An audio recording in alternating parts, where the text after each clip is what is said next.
So now we're going to talk about general physical examination in a series of short videos.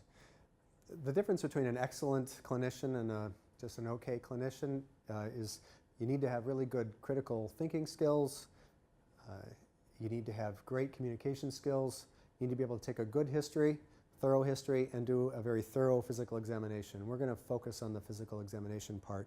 And I really can't overemphasize the importance of physical examination. We don't speak their language. They can't tell us where it hurts specifically, so we need to use our observational skills to try and figure that out, just like pediatrics. And so there's some basic principles of physical examination which will optimize your chances of being able to get the information that you need in order to help your patients.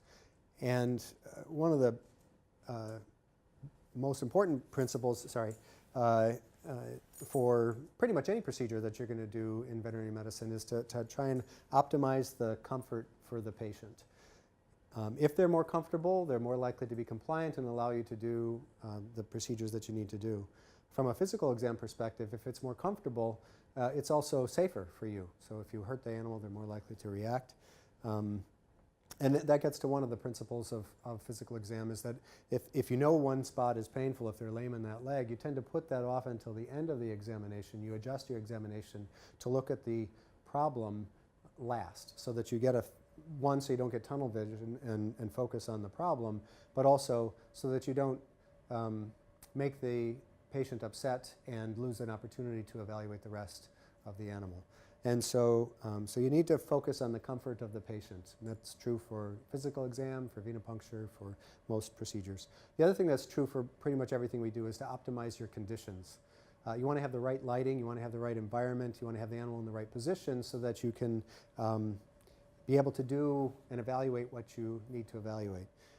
You can't adequately escult an animal if you're in a kennel where they're all barking. You're not going to be able to hear subtleties. And the same goes for positioning, whether that's venipuncture or a CSF tap or trying to palpate the lymph nodes. You need to position the animal in a way that's going to optimize your chances of success.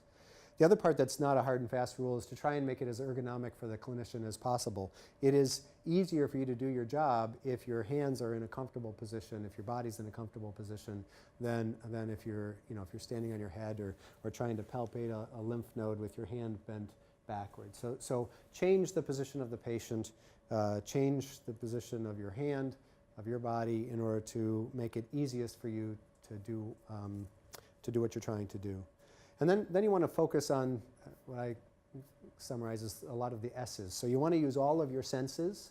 Right now I have a stuffed up nose, so I'm not as good a clinician because I can't smell my patients as I'm evaluating their, looking down in their ear canal and can detect, a yeast odor, for instance.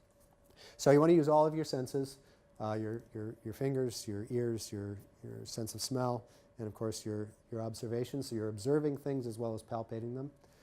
You want to use all your senses. You also want to remember that the advantage of doing an exam is that our patients are adorable. This is Taz, and he's a handsome guy, and he's symmetrical. So you can use the symmetry of animals in order to detect abnormalities. If they're asymmetrical, that might suggest that there's a problem. So you also want to, the other S in this list is that most things you can't actually grasp.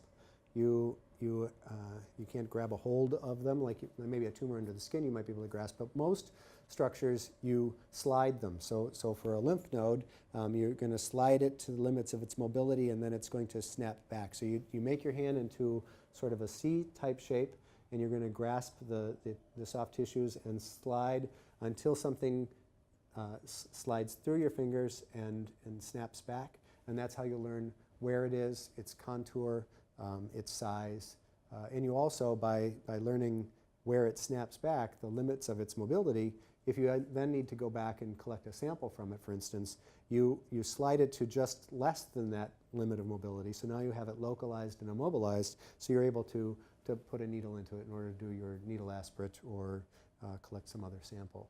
And so you're going to use your senses, you're going to rely on symmetry of the patient, you're going to slide rather than grasp, and it's also important to, I think it's helpful to slow down.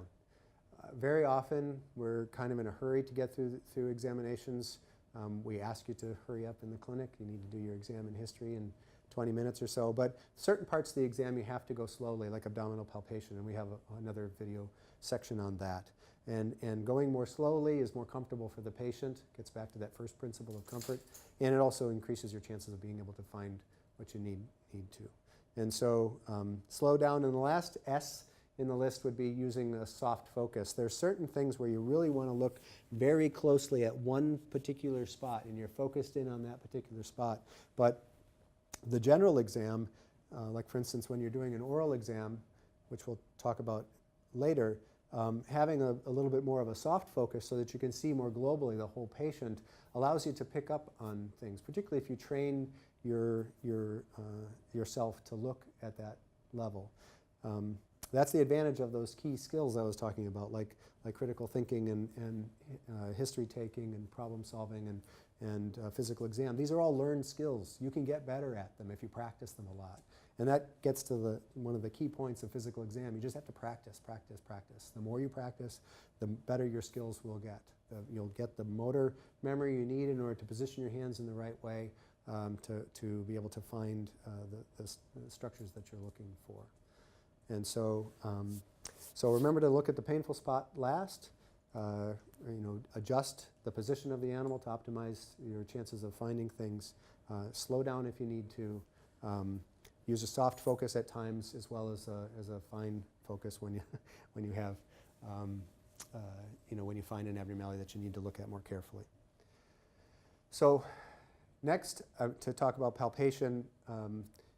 We'll talk about a general examination, but I'm going to focus a little bit on lymph node palpation first because that allows us to discuss sort of the manipulative techniques of palpation.